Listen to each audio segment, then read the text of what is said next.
E aí, gente? Aí, agora sim. Boa tarde, pessoal. Tudo bem? Olá, boa tarde, tudo bem? Boa tarde, pessoal. Bom, para quem está aí de casa, eu vou introduzir para vocês, vou falar sobre o tema que o Leandro, a Melina e o Preto Zezé vão iniciar agora aqui com a gente. Eles vão falar sobre cidadania ativa, tecnologia criando redes de conexão. Obrigada pela presença de vocês aqui hoje e eu passo a palavra agora para o Leandro, que vai mediar esse talk aqui com vocês. Valeu, pessoal! Obrigado, Isabela. Tudo bem, Melina? Tudo bem, Zezé? Dois queridos amigos aqui nessa live hoje na Campus Party. Estou bem animado, bem entusiasmado para essa nossa conversa hoje aqui, como a Isabela falou, sobre cidadania ativa, mas a gente vai tentar decifrar um pouquinho, traduzir um pouquinho o que é isso, o que é cidadania ativa. Hoje a gente tem duas pessoas que são feras, são craques nesse tema, não só são cidadãos aí, mas cidadãos ativos que fazem a diferença. Mas, óbvio, como a gente está na Campus Party, a gente vai falar também de tecnologia e como a tecnologia acaba, então, dando mais ferramenta ainda para a gente, que é cidadão, agir e atuar na nossa sociedade. Então, eu vou começar apresentando você, Melina, contando rapidamente aqui, depois, obviamente, o Zezé também. A Melina, uma querida amiga, além de cofundadora do Agora, a Melina é diretora de programas do Instituto Igarapé, que é um instituto, um think tank que estuda e propõe políticas de segurança pública, drogas e etc. A Melina vai falar um pouco disso, mas a Melina também é autora de um livro, Segurança Pública para Virar o Jogo, e comentarista da CBN. Bem-vinda, Melina.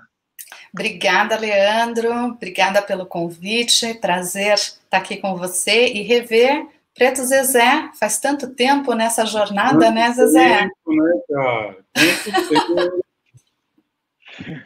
Pois é, mas que bom. Bom, o Zezé, então, querido Zezé, ex-lavador de carro nas ruas de Fortaleza, não é, Zezé? Rapper, empresário, produtor cultural, repórter, lá na TV Verdes Mares, afiliado da TV Globo lá no Ceará, escritor também, autor do livro A Selva de Pedra, Fortaleza Noiada, de 2014, e Das Quadras para o Mundo, 2019. Além de um monte de outras coisas, a gente ficar falando aqui tudo que o Zezé faz, a gente ia gastar essa 1 hora aqui, né, Melina?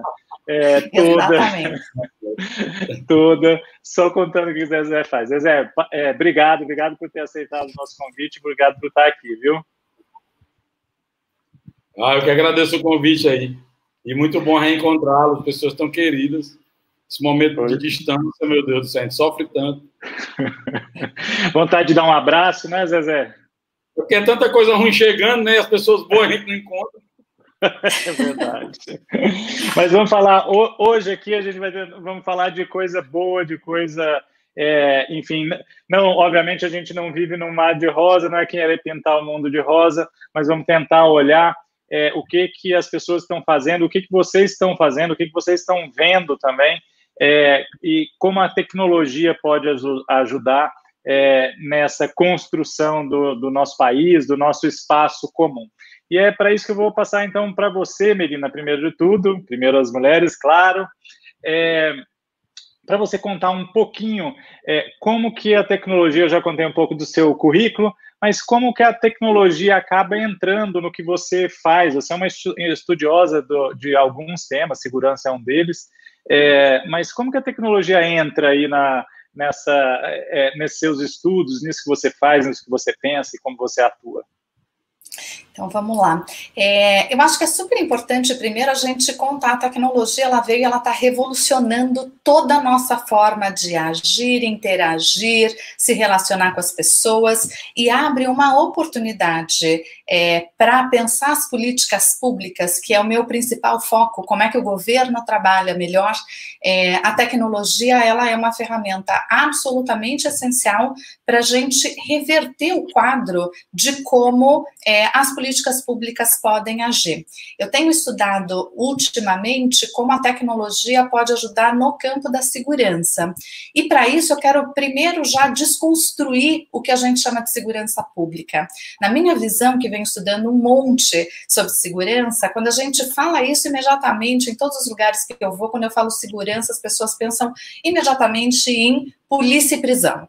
Então, esse parece ser o sinônimo. Mas quando a gente pensa nas causas da violência e por que elas acontecem, isso abre um mundo enorme para a gente pensar, que é todo o mundo da prevenção da violência. E aí, a tecnologia, ela tem um papel absolutamente fundamental, que tem sido muito menos desenvolvida atualmente. E ela passa desde os elementos de trabalho de conexão e formação de redes, porque a gente precisa de uma sociedade coesa, do que a gente chama aí de capital social, as pessoas interagindo, podendo se ajudar, a gente não precisa depender só do poder público, mas a prevenção, ela depende do que a gente chama de focalização. Por quê? Porque a violência ela não se distribui de maneira igual, nem no território e nem no público.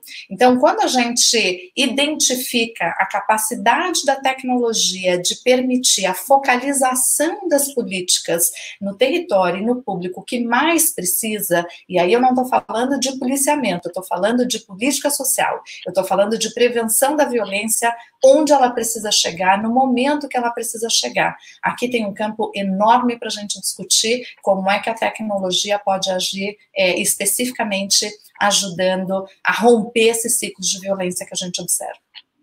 É muito interessante isso. Eu quero depois voltar, Melina, com você para falar sobre essa questão de prevenção da violência, né? A gente quase nunca escuta se falar de prevenção da violência. Ou seja, há métodos, há maneiras, há metodologias para prevenir a violência. Mas, Zezé, eu queria também ouvir o seu lado. Eu sei que você está aí na liderança da CUFA Global, né, da Central Única das Favelas. Você é um cara que veio da comunidade, trabalha com comunidade até hoje, enfim, tem isso como causa. E a gente está falando de segurança, e a gente sabe que nas periferias, nas favelas, é onde a gente encontra as vítimas da segurança, porque é onde o Estado realmente não chega. Toda essa tecnologia que a Melina falou e tal, essa questão da prevenção, como que você vê isso na prática, Zezé, dentro da favela, dentro da comunidade? Tem uma coisa que a gente está muito tempo sem falar sério sobre segurança pública, né? Faz tempo que no Brasil não se fala sério sobre segurança pública.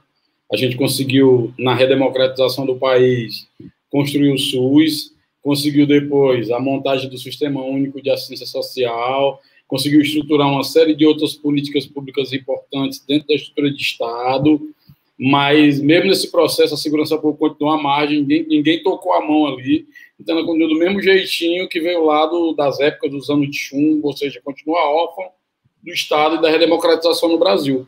O resultado disso é muito ruim, porque, historicamente, as forças de segurança elas têm servido para manter uma ordem injusta. E se você for olhar o que nós temos hoje, que tem muito de herança militar, da ditadura, o inimigo interno, que era o comunista, que era o guerrilheiro, o revolucionário, mudou hoje para ser o jovem preto de favela, pelos números que se apresentam, né, de óbitos, de morte por arma de fogo, de brutalidade. A gente lançou agora a nossa pesquisa sobre percepção da violência policial, do racismo, das forças de segurança. Você vê que é uma tragédia, porque você tem uma base dessa segurança que vem das favelas, que vai para o aparato de Estado na segurança para promover vigilância e controle sobre esses setores de onde eles vieram. É um negócio extremamente contraditório e é muito difícil de administrar, principalmente no momento em que as políticas públicas estão sendo atacadas, estão sendo diminuídas, estão sendo tiradas do Estado, e o que sobra de questões sociais são transformadas em casos de polícia. E aí você tem tantos problemas repetidos que, embora as relações públicas venham falar para a mídia que é um caso isolado, todo dia um caso isolado se repete da mesma forma, com o mesmo personagem, com as mesmas pessoas. E com a questão do George Floyd nos Estados Unidos, respingou agora veio de novo essa agenda do debate sobre a brutalidade policial, que ordem da sociedade legitima que um policial se comporte realmente como aquele cara ali no bairro em São Paulo falou, que o policial é machão lá na periferia, mas ali ele é bem mansinho. Aquele cara, o mais trágico daquela fala é que talvez 99% dela seja tudo verdade. Que aquele cara tem um grande salário, que ele mora no bairro rico, que a polícia nunca vai incomodar ele, mesmo diante de uma violência que tinha acabado de acontecer ali. E na favela a gente vai ver o comportamento que todos os dias se repete, e agora as câmeras podem filmar, né? Sempre repetiram, mas a gente não tinha como filmar, registrar e tornar público. Agora tem. Então, as pessoas dizem isso. O que é triste é que a polícia que nós temos, ela é a que mais mata, mas também é a que mais morre. Então, também não há vencedores nessa lógica do que chamam de segurança pública, que, na verdade, promove mais insegurança e um misto indigesto de desconfiança e sossego, que só é necessário para manter a ordem injusta e desigual como ela sempre está sendo. Perfeito, José. Eu acho que uma perfeita análise aí da questão, né, para quem está nos acompanhando, com certeza deve ter acompanhado a questão lá do George Floyd, que você falou, nos Estados Unidos, do assassinato daquele negro pela polícia, em mais um caso, como bem disse o Zezé, em mais um caso de violência policial lá nos Estados Unidos. Melina, aqui não é muito diferente, né? O Zezé também citou aí, falando que as forças policiais também se compõem, em parte delas, daqueles meninos negros e da periferia que conseguiram acesso à educação. Infelizmente, né, no nosso país há uma desigualdade brutal no acesso à educação, principalmente para meninos negros e pobres. Então, a gente sabe que, para escalar isso, essa pirâmide social brasileira trágica e cruel é muito difícil, mas alguns chegam, como o Zezé falou, chegam inclusive em uma posição de polícia. Como que é essa questão, como que está hoje a polícia? Eu sei que você trabalha bastante com polícia, como que é essa questão da violência policial hoje no Brasil? E tem solução? O Zezé falou aí de algumas questões da tecnologia, né, como filmar, o próprio cidadão filmar, mas acho que tem tecnologia também para outras questões que possam ajudar a resolver esse problema, não, Mel? Sem dúvida nenhuma, e acho que é importante eu sempre quando falo sobre polícia, eu gosto de ressaltar que a polícia, ela pode usar força, e porque ela pode usar força, ela precisa ser muito, muito, muito controlada. Não é porque ela pode que ela deve, e ela só deve usar em último caso. Então, a primeira questão, que é o que define, inclusive, o papel da polícia, é essa possibilidade. Mas por que ela pode usar a força e pode infringir na nossa liberdade, precisa de muito controle e precisa de muita transparência.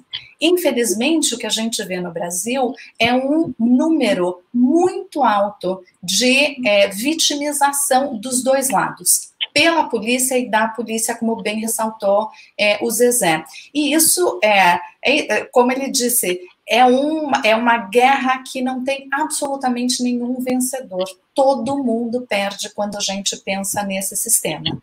E aqui a gente precisa repensar qual é a polícia que a gente quer. Então, acho que o Zezé traz uma questão aqui fundamental. Primeiro, segurança é um debate que cabe à sociedade. Todos nós precisamos fazer.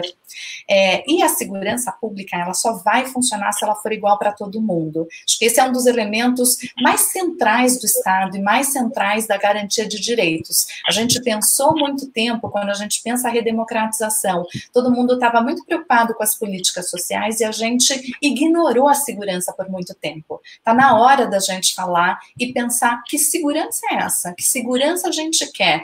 E, de novo, eu ressalto, não é sinônimo de polícia. Quando a gente observa o país, a quantidade de desigualdade que a gente tem, a falta de acesso, inclusive, às políticas sociais, quando a gente olha para as causas da violência, já tem uma série de... O que o estudo, o que a criminologia aponta para a gente? Que as causas da violência, elas são indicadas por alguns elementos. São fatores individuais, mas eles são fatores sociais, eles são as condições urbanas que podem influenciar e levar a situações de violência, e e a nossa perspectiva de obedecer às leis, porque, afinal de contas, elas estão aí e também depende de cada um de nós. Eu não preciso depender sempre do Estado. Então, começa toda a estrutura de segurança, ele vai começar na prevenção. E prevenção tem a ver com a gente reduzir a desigualdade no país, e desigualdade de todas as naturezas. A gente, inclusive, discute muito pouco no Brasil a questão da desigualdade racial, e se a gente não enfrentar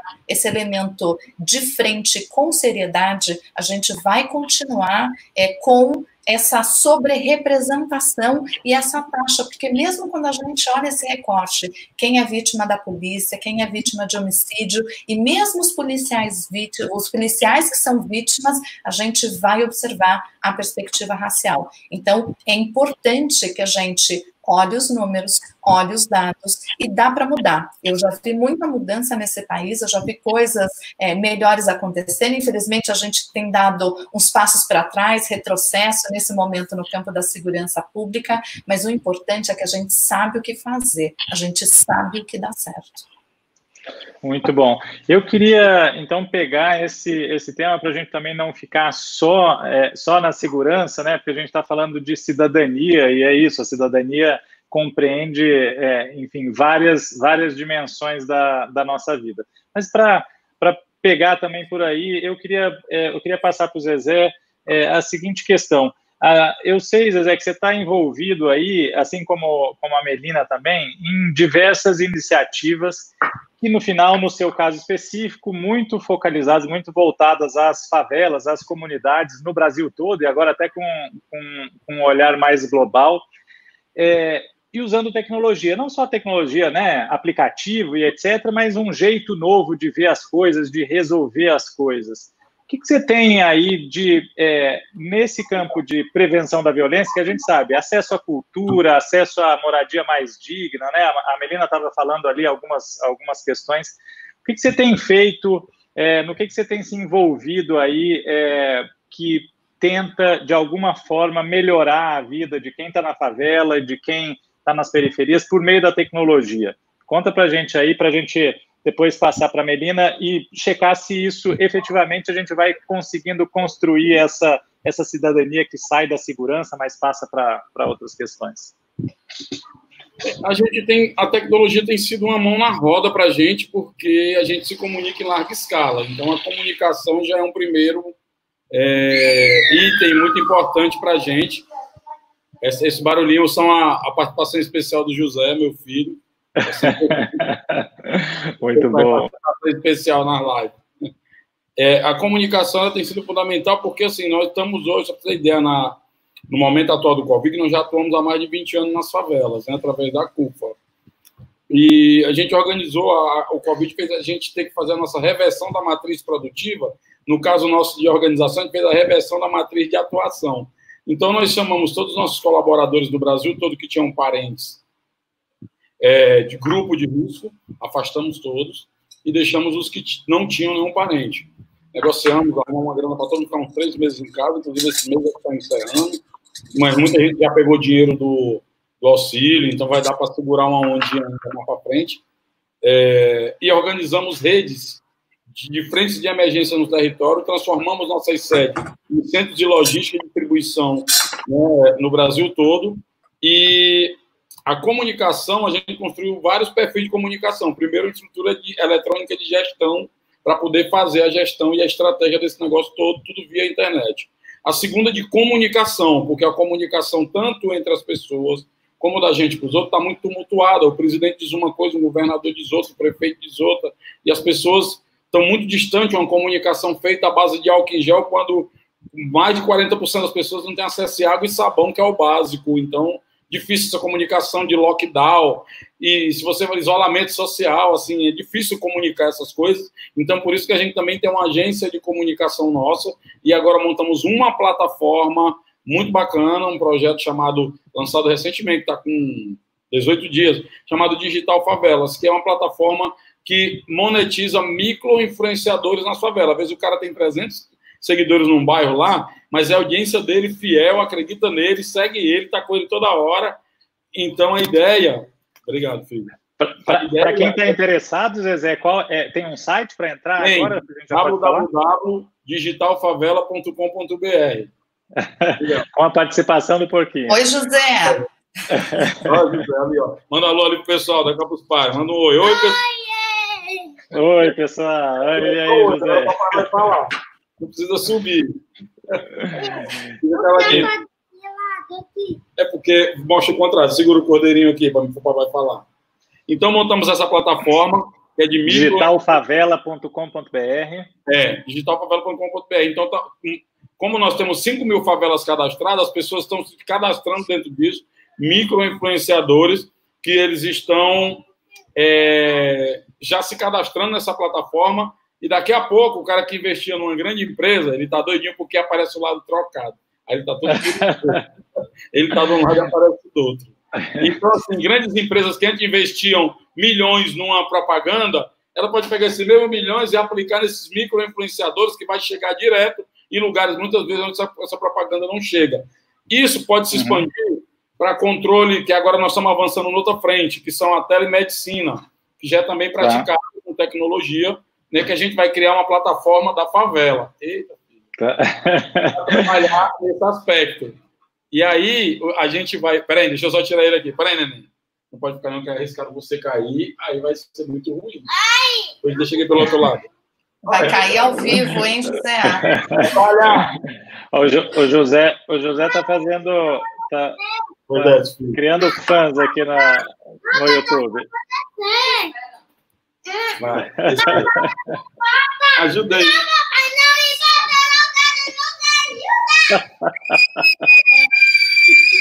Queria descer sozinho, cheio de vontade. E aí, a gente montou essa plataforma e já mobilizou as 5.000 favelas para poder estar conectada. As pessoas já estão lá e a gente vai precisar muito da tecnologia agora, porque é um mundo. A pessoa tem perguntado, quando é que a gente volta ao normal? Eu, particularmente, não quero que a gente volte ao normal daquela insensibilidade diante de tanta desigualdade que a gente tinha. Eu não quero mais aquilo. Mas também tem que se reconhecer que a gente não tem um retrovisor para ver como aconteceu algo desse tipo antes, e para frente tem tanta serra alta que a gente não consegue se planejar a longo prazo. Então, meio que a gente está montando a tal da retomada das coisas agora. E o novo normal será um misto de formação dessa rede, ampliar, que aí nós não estamos só entregando cesta básica, nós estamos conversando sobre engajamento, sobre as pessoas participarem, sobre se capacitarem, se apropriarem de ferramentas, principalmente de tecnologia. A gente fez o Mãe da Favela agora, e fez uma transferência de renda via PicPay, por exemplo, sem fila, sem contágio, aquelas coisas que a gente viu na fila dos bancos, com a gente não teve nada. Então, cada hora, audiovisual, as ferramentas de comunicação estão sendo super importantes para amplificar e agregar mais gente na nossa luta. Muito, muito bom. Essa ideia, né, o Zezé falou aqui de uma série de iniciativas aí que usando a tecnologia, são amplificadas ou atingem mais gente, ou chegam em comunidades onde não era possível chegar, ou até chegam com serviços, como ele falou, né, telemedicina, chegam com serviços onde seria impossível, ainda mais na pandemia, né, já era difícil antes, agora na pandemia, ainda mais.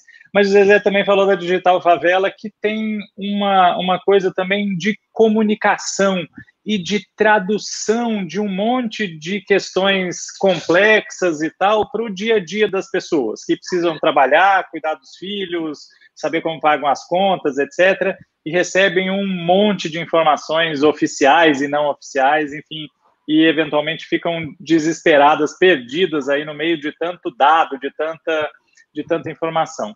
Eu lembro que você tinha me falado de um projeto que você ajudou a desenvolver, que estava envolvida, que era o OCA, que tinha um pouco a ver com isso, não é? Tentar agrupar informações, tentar juntar informações de uma maneira mais lógica, mais óbvia. É isso mesmo? Como que é? Conta pra gente como é que é esse projeto. É isso, acho que deixa eu contar duas coisas. O primeiro é que o Zezé traz uma coisa, que a tecnologia ela é maravilhosa para ajudar que a gente se comunique melhor. E a gente no Igarapé usa muito a tecnologia para isso. E fazendo o quê? Fazendo plataformas de visualização. Porque o dado, a gente trabalha com dado, né? E o dado, ele é muito difícil da gente entender na tabela Excel o que ele significa, o que não é. Isso é quase para pesquisador só, que está ali olhando cada um dos elementos do número. Então, o que a gente faz no Igarapé? A gente transforma esse volume enorme de dados numa plataforma de visualização que facilita as pessoas compreenderem aquela informação. Então, a gente tem, por exemplo, um monitor de homicídios que você consegue entrar e comparar no Brasil, no mundo inteiro, por estado, aonde morre mais gente ao longo dos anos. A gente tem, por exemplo, a gente pega aqueles dados todos de transferência de armas no mundo, como é que é importação, exportação, quem compra de quem, manda para onde, munição, etc. E você olha isso no globo de uma maneira completamente inovadora e aquela informação passa a fazer sentido para você. E a tecnologia, né, é absolutamente fundamental para isso. Então, essa é uma das áreas como a gente usa a tecnologia. Como é que eu pego um volume enorme de dados e transformo isso em algo compreensível para as pessoas entenderem o que de fato está acontecendo? Então, esse é um dos elementos. E aí, o outro que você fala é o aplicativo Oca, que ele parte também de uma plataforma dessa de visualização. O que a gente estava tentando entender? Como é que a migração forçada, mesmo no Brasil, por exemplo, tem uma grande obra. O que acontece com as pessoas? Elas precisam sair da casa dela e ir para outro local. De onde para onde ela está indo? Quem são essas pessoas? Tipo uma hidrelétrica, né? É isso. Você vai construir uma hidrelétrica, você tem 1.000, sei lá, 2.000, 3.000 pessoas, operários que vão para lá.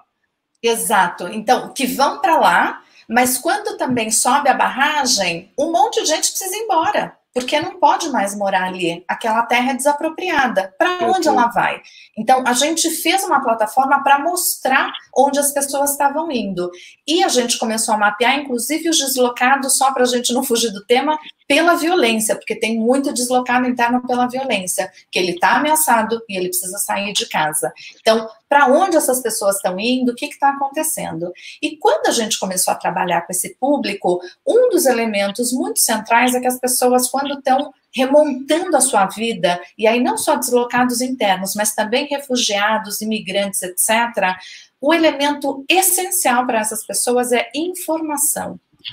Qual é a informação, onde ela acha, onde ela pode entrar e encontrar moradia, onde ela pode encontrar educação, sistemas de educação, tem acesso à escola, não tem acesso à saúde ou não, como é que ela consegue emprego. Então, essa é uma informação absolutamente essencial. E o que a gente lançou? O ano passado, a gente lançou um aplicativo que a pessoa faz download, então chama Oca. Você faz download, procura nas lojas online, você consegue baixar isso gratuitamente, e a gente organizou a informação para as pessoas acharem qual é o serviço que está disponível. Então, você consegue ver, inclusive no mapa, porque ele pega a geolocalização do seu GPS, do celular, e mostra onde aquele serviço está mais próximo de você, tentando traduzir essa informação para que as pessoas tenham autonomia e saibam qual é a política pública que está disponível para ela. Então, a gente vem trabalhando com tecnologias de diferentes formas, seja para isso que a gente está chamando dos aplicativos cívicos, as visualizações e também tecnologia voltada para a segurança.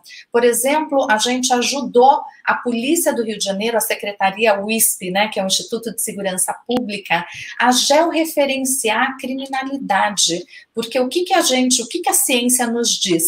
Que o melhor patrulhamento que funciona é aquele que é feito no local onde acontece o crime. Só que para isso você precisa saber onde ele acontece. E como é que ele se move ao longo do tempo. Dá para saber. E a gente ajudou, então, o Instituto de Segurança Pública a implementar essa plataforma que chama ISPGEL. Se você entrar no site do ISP, que é o Instituto de Segurança Pública do Rio de Janeiro, você consegue ver os mapas e, inclusive, o horário onde acontece a criminalidade, qual é a localização, quais são os bairros, que tipo de crime. Então, são informações que muitas vezes está num relatório, está num boletim de ocorrência, a gente coloca isso no mapa. E quando você olha no mapa, ele tem um outro significado, um outro sentido.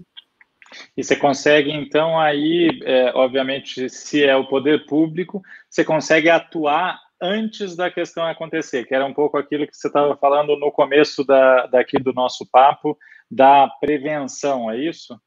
Exatamente. Então, você tem uma orientação do seu policiamento, mas você também consegue identificar quais são as regiões mais violentas. E quando você identifica isso, um elemento é certo: a gente precisa identificar quais são as causas daquela violência, e não é mandar a polícia, não, é mandar quais são as políticas sociais. Por exemplo, as pessoas quase não sabem, mas uma das políticas de prevenção que mais dá resultado é a atenção à primeira infância. Porque é nesse momento da vida, muitas vezes, que a criança ou aprende, ou se ela está exposta à situação de violência, pode ter uma mudança, inclusive, na plasticidade cerebral. Então, cuidar da primeira infância, saber onde estão, quem que cuidado está tendo, se a mãe consegue ficar com essa criança, se ela tem todas as condições, isso é uma política fundamental de prevenção da violência. E aí, a informação georreferenciada, saber onde acontece, como é que a gente manda a política social que funciona e que tem uma característica de prevenção, é fundamental.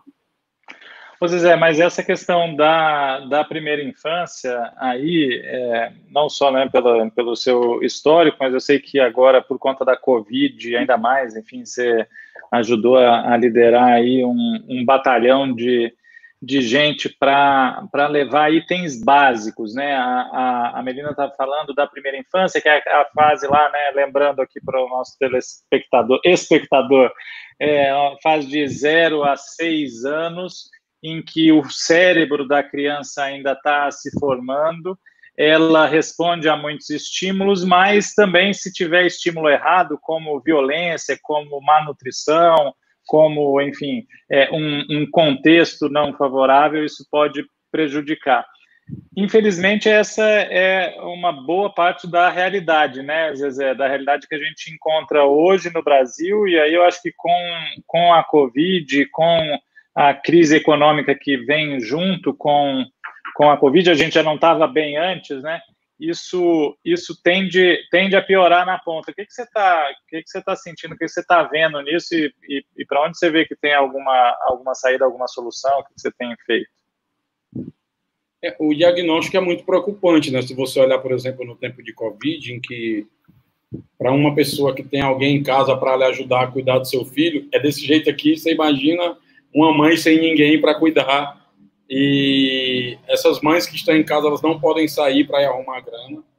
A gente fez agora a pesquisa da Datafolha e tem falando só sobre mulheres em que 87% delas já não tem como honrar as contas no final do mês. Então vai chegar final de julho, essas mulheres não terão como pagar as contas fixas, essas mães solteiras, porque os filhos estão em casa.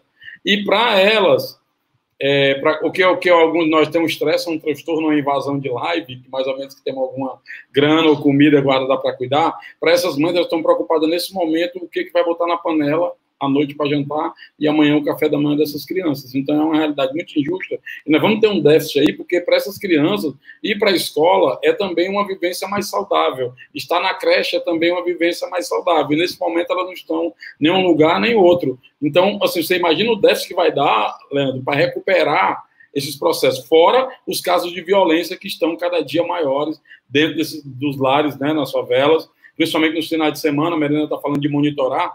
Eu lembrei aqui que a gente atuava muito tempo junto com um secretário de segurança chamado Roberto Monteiro, que, na verdade, era um secretário de Direitos Humanos na pasta de segurança pública. Assim, para mim, foi o ponto mais alto que eu já vi na segurança pública. E a gente observava um dado que está se repetindo agora, e mais ainda porque o cara está em casa todo dia, mas era um dado de embriaguez e desordem. Quando a gente mergulhava dentro desse dado, Léo, na favela, esses dados, eles correspondiam, na época, a 62% das chamadas de 190.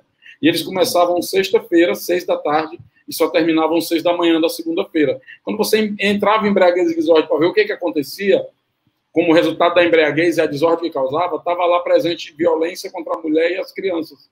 porque o cara cheio da cachaça, chegava em casa, quando não tinha Maria da Penha, as mulheres chamavam a polícia para dar um susto no cabo. Então, dava um empurrão, um saculejo no cara, passava até o efeito da cachaça. Com a Maria da Penha, que se o cara for autuado, ele vai preso e vai levado, e como a maioria das mulheres ainda depende financeiramente do dinheiro que o homem ganha, que ele traz para dentro de casa, ela acaba não fazendo esse relato, não recorrendo, que termina muitas vezes, como a gente está vendo aqui no Ceará, inclusive, por anos foi campeão de violência contra as mulheres, e agora com feminicídio, você está vendo a reprodução disso. Isso acontecia por quê? A embriaguez, coisas que você poderia, inclusive, controlar no bairro, que era, por exemplo, a circulação de bebida, que era ter uma política de infância bacana, que era ter uma política de movimento de mulheres nas favelas, engajado, fortalecimento econômico, formação na autoestima, na organização coletiva. Poderia ter um monitoramento maior sobre essas violências que acontecem, que parece que é uma violência que ninguém mete a colher, porque é dentro da casa, porque é uma violência mais no privado. Poderia ter, inclusive, um cuidado com esses homens, porque alcoolismo também é um problema muito sério, é uma droga. Então, como é que a gente prepararia também um cuidado nessas áreas? Então, assim, as ferramentas de tecnologia, elas vão nos ajudar a quantificar o tamanho do problema que a gente tem, a construir diagnóstico para inspirar as políticas públicas. Nós, inclusive, na CUFA, como a gente trabalha muito no sentido de pautar a política pública e trabalhar no foco da solução, não que não seja... que seja algum demérito para quem protesta, manifesta, reclama, toca para qualquer coisa, nada disso. É que o nosso espaço para todo mundo. É muitas soluções no território e naquela hora. Então, assim, porque tem muitos problemas que não dá para a gente ficar esperando o Estado chegar e nem para quando a revolução vir. Tem que encontrar uma solução agora. Só fala de empreendedorismo hoje, mas na favela, a vida do favelado é empreender o tempo todo para poder sobreviver.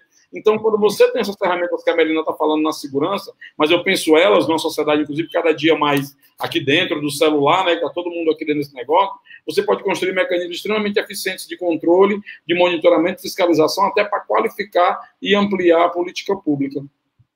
E mais do que isso, né, Zezé, o que eu queria trazer é que não só para monitorar, mas também para dar alternativas e soluções. Por exemplo, o mapa do acolhimento, ele une pessoas, por exemplo, no campo da violência doméstica, mulheres que precisam de ajuda, com voluntárias, psicólogas e advogadas para esse sistema. Então, a tecnologia, ela tem causado uma revolução no encontro dessas pessoas que, muitas vezes, sem esses mecanismos, não tinham como fazer.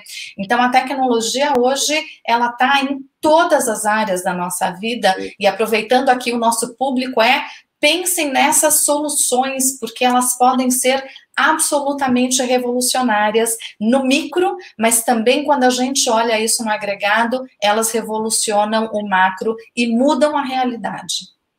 Ótimo, Mel. Você é tão boa que eu já tinha imaginado que eu ia te perguntar que era isso.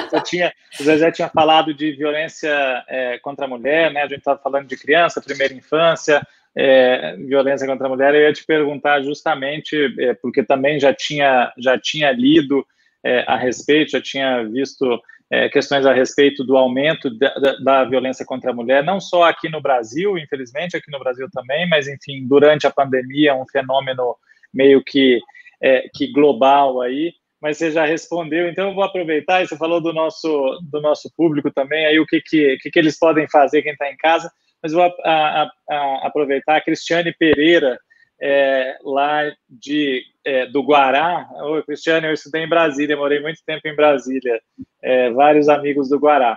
Ela falou que, primeiro, parabéns para vocês, claro, eu só estou aqui mediando, mas ela falou que estão elaborando lá no Guará o Hackacity Guará, e que tem muito alinhamento com o que a gente já falou. Estou imaginando que seja um hackathon lá, um hackathon para resolver problemas da comunidade. Você, Zezé, já deve ter participado de alguns desses hackathons e mobilizações para tentar resolver algum problema.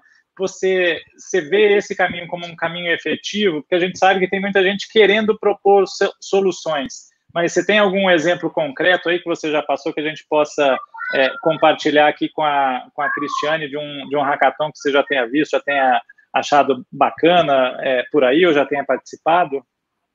Não tinha esse nome, mas era o mesmo formato, né?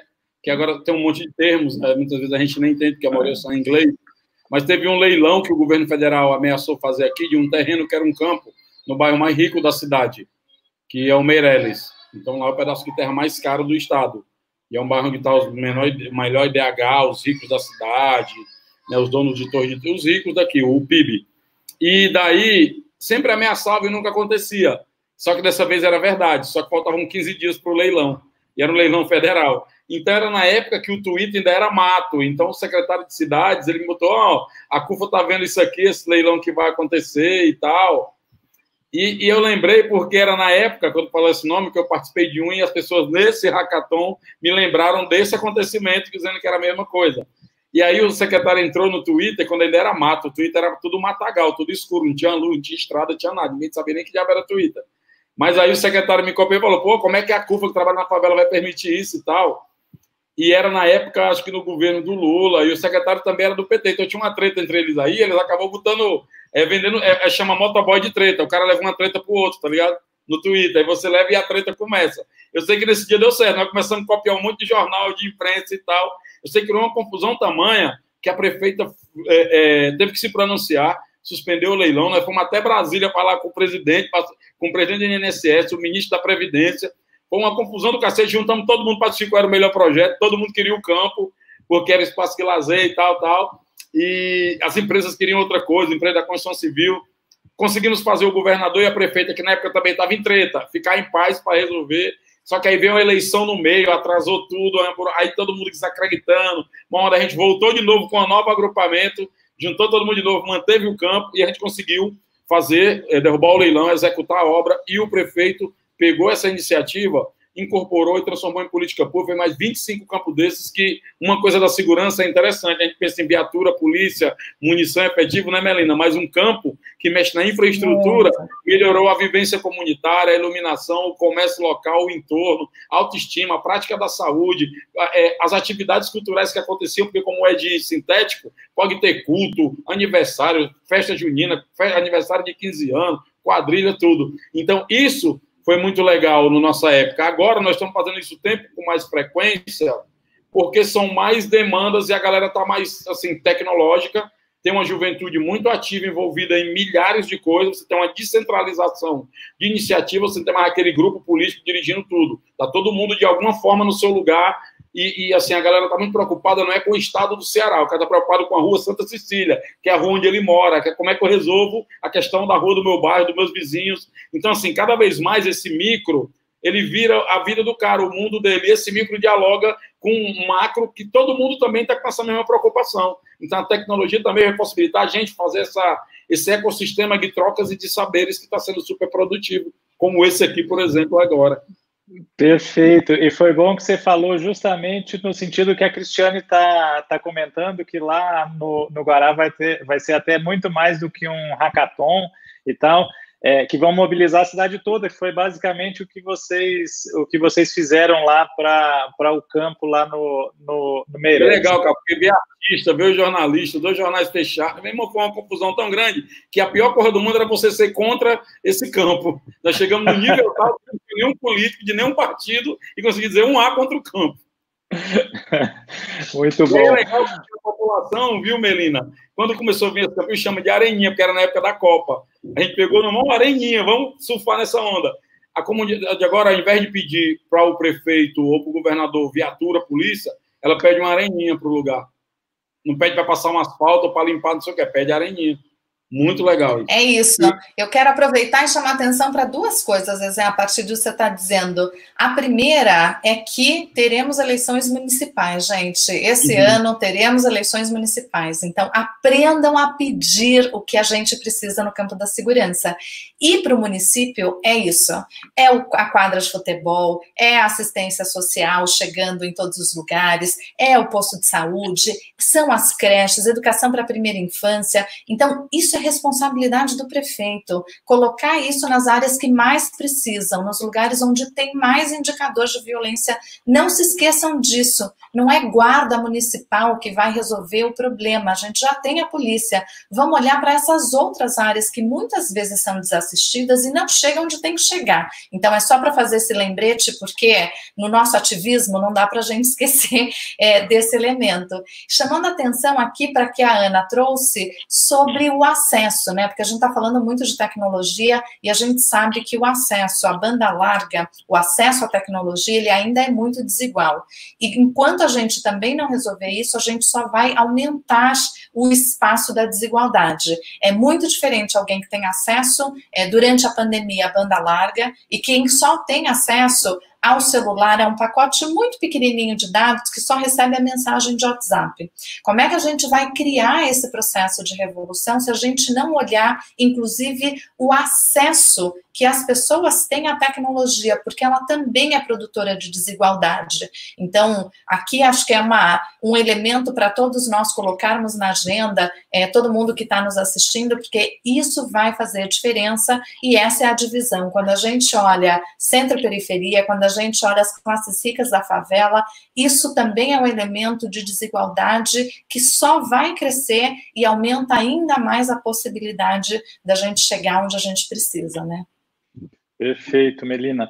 Agora, olha, a gente já estamos aí com 4 minutinhos para o final. Eu queria passar para cada um de vocês. Eu primeiro começar passando para o Zezé para fazer a fala final. Só que eu queria fazer uma pergunta aí para te provocar para essa fala final, Zezé. Eu sei que você é um jovem, a Melina é bem mais jovem do que nós dois juntos, claro. Não, a Melina não passa o tempo para ela, ela está na dieta do formol, não é possível. Exatamente. Se a gente contar quanto tempo a gente trabalha, eu trabalho junto com o Zezé, gente. Deve fazer um tempo já, tipo assim, uns 10 anos que a gente não se vê ou mais. Que a gente não se vê, mais 10 que a gente trabalhou junto, então... Sim. Aí você já viu. Mas, Zezé, se você hoje fosse um jovem aí, um adolescente no mundo de hoje, obviamente, com a tecnologia que a gente tem, o que você estaria pensando? O que você estaria pensando em fazer, em acontecer aí nesse momento? Como que você estaria tentando se engajar nesse momento para mudar o estado das coisas aqui no Brasil, enfim, no nosso país, na sua cidade, aí no seu estado, no Ceará, mas eu sei que você roda o Brasil, você rodava, né, porque antes da pandemia, o Brasil todo, mas assim, se você fosse um jovem hoje, como vários aí que estão nos escutando, com essa tecnologia toda por aí, todos esses problemas, para onde você ia, Zezé? Para onde ia a sua cabeça e seu coração? Eu ia para a cabeça de juntar gente, porque eu estou sofrendo demais com esse negócio de distanciamento, galera. Juntar gente, para juntar nossas inteligências, nossos saberes, para melhorar o dia a dia. Acho que a gente está precisando de um movimento de autocuidado muito grande, a gente tem que promover mais engajamento.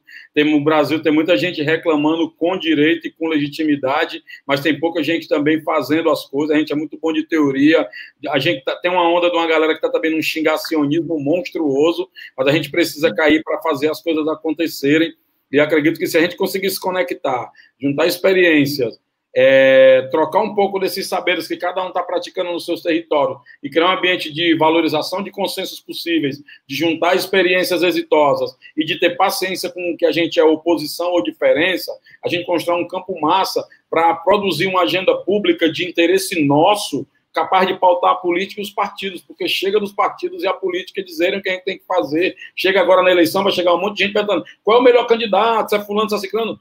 Não é qual é o melhor candidato, qual é o que atende às nossas exigências, gente. É o inverso, porque eles são passageiros, a nossa agenda é permanente. Então, nesse momento, estaria agitando, juntando gente para pautar a política e não deixar os políticos nos pautarem, até porque eles são passageiros, a nossa agenda é permanente e o poder está com a gente, né, gente? O melhor amigo do nosso povo é o povo organizado. Não poderia imaginar menos de vocês, Zezé. Ô, Mel, e aí também, obrigado, Zezé, muito obrigado. Mel, eu queria passar a palavra para você, também fazer suas palavras finais, aí trazer suas palavras finais e também falar assim, onde você estaria investindo o seu tempo, se você fosse 1 ou 2 aninhos mais nova hoje, adolescente, onde você estaria investindo o seu tempo com a cabeça de tecnologia de hoje? Tem uma coisa que eu tenho feito muito, quem convive comigo sabe, que eu acho que a matemática nesse campo da tecnologia ela é revolucionária. E quando eu olho o tipo de ensino da matemática que eu tive, é absolutamente desesperador. Então, para dizer, eu estou estudando matemática, gente, para tentar entender tecnologia, que afinal de contas, os algoritmos que estão determinando a nossa vida, ele é absolutamente fundamental. Então, busquem conhecimento, porque isso vai revolucionar. Eu que sou da era analógica, a gente não entendia muito por que isso funcionava, mas agora, na era digital, tenho certeza absoluta, eu estaria ali enfiada para entender melhor como é que funciona esses códigos e esses algoritmos. Que legal. Gente, eu queria agradecer, Mel, obrigado de novo, agradecer a Melina Risso, diretora lá do Instituto Igarapé, queria agradecer o meu amigo, minha amiga, meu amigo Preto Zezé, diretor da CUFA Global, por esse painel, a Campus Party, obviamente, por esse painel aqui que a gente discutiu cidadania ativa. Eu espero que agora, no final dessa 1 hora, vocês tenham conseguido pegar um pouquinho o que é que a gente quis falar quando a gente falou em cidadania ativa. Muito obrigado, Isabela. Muito obrigado pelo convite por estar aqui com a gente. A gente que agradece. Leandro, Preto Zezé, Melina, brigadão por vocês estarem aqui com a gente, trazendo esse papo bem bacana, bem enriquecedor, trazendo bastante reflexão aqui para o pessoal, tá bom? Obrigado, uma ótima noite para vocês. Bacana, gente, boa noite. Tchau. Tchau para o José.